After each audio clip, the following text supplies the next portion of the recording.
దేవుని వాక్యం చదువుకుందాం.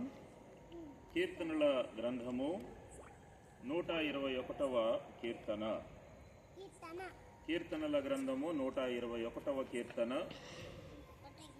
8వ వచనము కలిసి చదువుకుందాం. ఇది మొదలుకొని నిరంతరము నీ రాకపోకల యందు యెహోవా నిన్ను కాపాడును. యెహోవా నిన్ను కాపాడును. యెహోవా అంటే అర్థం ఏంటి? నేను ఉన్నవాడను అనువాడనై ఉన్నాను అని చెప్పి దాని అర్థం. కాబట్టి ప్రియమైనటువంటి వారలారా, యెహోవా మనలను కాపాడేవాడు. దేవుడు మనలను కాపాడేవాడు.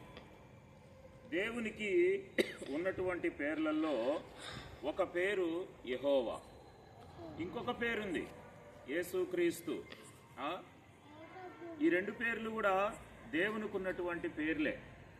అయితే దేవుడు మనలను కాపాడేటువంటి దేవుడు. ఈ కీర్తన 121వ కీర్తనను మనము జ్ఞాపకం చేసుకుంటే, ఆయన 7వ వచనంలో కూడా ఏ అపాయమును రాకుండా యెహోవా నిన్ను కాపాడును, ఆయన నీ ప్రాణమును కాపాడును అని అంటున్నాడు. ఆయన నీ ప్రాణాన్ని కాపాడుతాడు. ఏ అపాయమును రాకుండా ఆయన మనల్ని కాపాడుతాడు. రాకపోకలలో కూడా ఆయన మనల్ని కాపాడుతాడు. దేవుడు మిమ్మల్ని ప్రేమించి ఈ యొక్క వాహనాన్ని ఇచ్చాడు. వాహనాన్ని ఇచ్చినటువంటి తర్వాత ఆయన అందులో మీరు ప్రయాణం చేస్తూ ఉంటే కూడా ఆయన కాపుదల కూడా మీకు ఉంటూ. అయితే జ్ఞాపకం చేసుకోవాల్సినటువంటి విషయం ఏంటి అని అంటే, ఆయన ఎవరిని కాపాడుతాడు అనేది కూడా మనం జ్ఞాపకం చేసుకోవాలి. చూడండి, ఎవరిని కాపాడుతాడు? కీర్తనల గ్రంథము కీర్తనల గ్రంథము మరి మనం జ్ఞాపకం చేసుకుంటే, కీర్తనల గ్రంథము 97వ కీర్తన 10వ వచనాన్ని మనం గమనించినట్లయితే, కీర్తనల గ్రంథము 97వ కీర్తన 10వ వచనము చూడండి, ఏమని రాయబడింది అక్కడ? యెహోవాను ప్రేమించు వారలారా, చెడుతనమును అసహించుకొనుడి, తన భక్తుల ప్రాణములను ఆయన కాపాడుచున్నాడు. ఎవరిని కాపాడతాడు? భక్తుల ప్రాణాలని కాపాడతాడు. ఆయన భక్తుల యొక్క ప్రాణములను ఆయన కాపాడుతుంటాడు. అంటే దేవుని యొక్క కాపుదల మనం పొందాలంటే, దేవుని యొక్క కాపుదల మనము పొందుకోవాలి అని అంటే మనం ఏం కావాలి? దేవునికి భక్తులు కావాలి. దేవుని యందు విశ్వాసం ఉంచినటువంటి వారంగా, దేవునికి భక్తులుగా మనము తయారు కావాలి అని అంటే, ఆయన మన దగ్గర నుంచి కోరుకునేటువంటిది ఏంటి అని అంటే, మన హృదయాన్ని కోరుతున్నాడు. ఆయన మన హృదయాన్ని ఆయనకు సమర్పించినప్పుడు, మన హృదయాన్ని సమర్పించినప్పుడు ఆయనకు భక్తులుగా మనము తయారు కాగలుగుతాం. దేవుని వాక్యంలో రాయబడి ఉంది, నా కుమారుడా నీ హృదయము నాకిమ్ము అని అన్నాడు దేవుడు. ఏమడుగుతున్నాడు మన దగ్గర నుంచి? మన హృదయాన్ని అడుగుతున్నాడు. హృదయాన్ని మనము దేవునికి సమర్పించినప్పుడే మనం దేవుని యొక్క భక్తులుగా మనము తయారు కాగలుగుతాం. కాబట్టి ఆ రీతిగా మీరు కూడా ప్రభు మీద విశ్వాసం ఉంచాలి, ప్రభు మీద నమ్మకం ఉంచాలి. ప్రభు మీ కొరకు చేసినటువంటి ఆ శిలువ త్యాగాన్ని స్మరణకు తెచ్చుకుంటూ, యేసు ప్రభువా పాపినైన నన్ను కరుణించు, యేసు ప్రభువా పాపినైన నన్ను క్షమించు, యేసు ప్రభువా పాపినైనటువంటి నన్ను రక్షించు, నన్ను క్షమించు అని చెప్పి ఎప్పుడైతే ప్రభు దగ్గర మనస్ఫూర్తిగా మీరు ఒప్పుకుంటారో, అప్పుడు దేవుని యొక్క బిడ్డలుగా మీరు తయారు కాగలుగుతారు.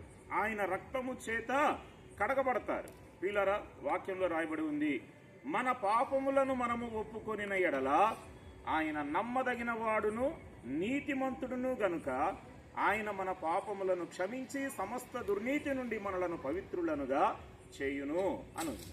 అంటే మనం ఒప్పుకోవాలి. దేవుని దగ్గర మన పాపాలు ఒప్పుకుంటే ఆయన మనల్ని క్షమిస్తాడు, మనలను పవిత్రులనుగా చేస్తాడు. కాబట్టి మనం జ్ఞాపకం చేసుకుంటే, యేసు ప్రభువునందు ఆ రీతిగా ఎప్పుడైతే మనము విశ్వాసము ఉంచగలుగుతామో అప్పుడు మనము ఆయనకు భక్తులుగా మనము తయారు కాగలుగుతాం. కాబట్టి తన భక్తుల ప్రాణాన్ని ఆయన ఏం చేస్తాడు? కాపాడతాడు. ఇది మొదలుకొని ఇక్కడ ఇందాక మనం చదువుకున్నాం కదా, 121వ కీర్తనలో 121వ కీర్తన 7-8 వచనాలు చూస్తే, ఏ అపాయమును రాకుండా యెహోవా నిన్ను కాపాడును, ఆయన నీ ప్రాణమును కాపాడును, ఇది మొదలుకొని నిరంతరము నీ రాకపోకల యందు యెహోవా నిన్ను కాపాడును. దేవుడు మీకు అనుగ్రహించినటువంటి ఈ వెహికల్లో మరి ఆ రీతిగా దేవుని యొక్క కాపుదల, మీరు ఆ వెహికల్లో ప్రయాణం చేస్తూ ఉంటే దేవుని యొక్క కాపుదల ఆ రీతిగా మీ పక్షంగా ఉంచాలని చెప్పి ప్రభువు కూడా ఆశపడుతూ ఉన్నాడు. అయితే మీరు ఆయన యందు విశ్వాసం ఉంచి ఆయనకు భక్తులుగా మీరు తయారు కావాలి. ఆయన యందు విశ్వాసం ఉంచి ఆయన యొక్క రక్తము చేత కడగబడాలి. ఆ రీతిగా దేవుని యొక్క చేతిలోనికి మీరు రాగలిగినప్పుడు, దేవుని యొక్క హస్తములోనికి మీరు రాగలిగినప్పుడు ఆయన యొక్క కాపుదల మీ పక్షంగా ఉంటుంది. కాబట్టి ఆ రీతిగా దేవుడు మరి మిమ్మలను కూడా కాపాడునుగాక. ఆ రీతిగా ఈ యొక్క వెహికల్లో ప్రయాణం చేస్తూ ఉంటే కూడా రాకపోకలలో దేవుడు తన యొక్క కాపుదల మీకు దయచేయునుగాక. ప్రార్థన చేసుకుంటాం.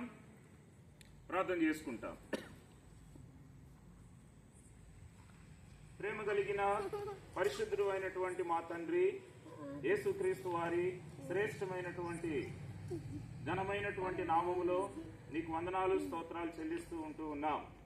ఈ సమయంలో ప్రభా, నీ వాక్యంలో మీరు చూపించినటువంటి విషయాలను బట్టి స్తోత్రాలు. మీ కాపుదల మా అందరి పక్షంగా కూడా మీరు ఉంచుతూ ఉన్నారు ప్రభా, నీకు వందనాలు చెల్లిస్తూ ఉన్నాం. దయగలిగినటువంటి మా తండ్రి, ఈ సమయంలో సహోదరుడు కుమార్ బ్రదరు స్వర్ణలత సిస్టర్ కొరకు ప్రార్థిస్తూ ఉన్నాం. వారి యొక్క బిడ్డను కూడా మీరు జ్ఞాపకం చేసుకోనండి ప్రభువా. ఈ కుటుంబాన్ని మీరు ప్రేమించి తండ్రి వారికి అనుగ్రహించినటువంటి ఈ యొక్క కారును బట్టి ప్రభువా స్తుతిస్తూ ఉన్నాం. ఈ కారు నీ మందిరానికి తీసుకుని వచ్చారు. నీ మందిర ఆవరణంలో ఈ కారు నిమిత్తమై ప్రార్థన చేయించుకుంటున్నారు ప్రభా. నీ యొక్క మందిర ఆవరణములో ఉన్నటువంటి ఆశీర్వాదం బిడ్డలకు దయచేయమని ప్రార్థన చేస్తూ ఉన్నాం. దయగలిగినటువంటి మా తండ్రి, ఈ కారును కూడా మీరు దీవించండి. మీరు సెలవిచ్చినటువంటి వాగ్దానం ప్రకారంగా రాకపోకలన్నింటిలో కూడా ప్రయాణం చేస్తూ ఉంటే బిడ్డలకు మీరే తోడుగా ఉండి మీరే వారిని కాపాడుతురమ్మని ప్రార్థిస్తూ ఉన్నాం. ప్రాముఖ్యంగా వారు నీ యందు విశ్వాసం ఉంచి వారి యొక్క హృదయాన్ని నీకు సమర్పించుకొని నీ బిడ్డలుగా తయారు కాగలిగినట్లు, మారు మనస్సు బాప్తిస్మం యొక్క అనుభవంలోనికి వారు రాగలిగినట్లు మీరే సహాయం చేయండి. ఈ కారు మీద నీ రక్త ప్రోక్షణ దయచేయండి. ఈ కారు మీద నీ యొక్క రక్తమును ప్రోక్షించి ప్రతి దోషాన్ని కూడా మీరు తొలగించండి. వందనాలు, స్తోత్రాలు చెల్లిస్తూ నీ ఆశీర్వాదమును దయచేయమని వందన కృతజ్ఞతాస్తుతులను చెల్లిస్తూ యేసు ప్రభు నామములో ప్రార్థించి వేడుకొనుచున్నాము తండ్రి, ఆమేన్. మన తండ్రి అయిన దేవుని ప్రేమ, మన రక్షకుడైన యేసు క్రీస్తు కృప, పరిశుద్ధాత్మతోడు సదాకాలము మనకందరికీ నిలిచి ఉండునుగాక. ఆమేన్. Praise lord.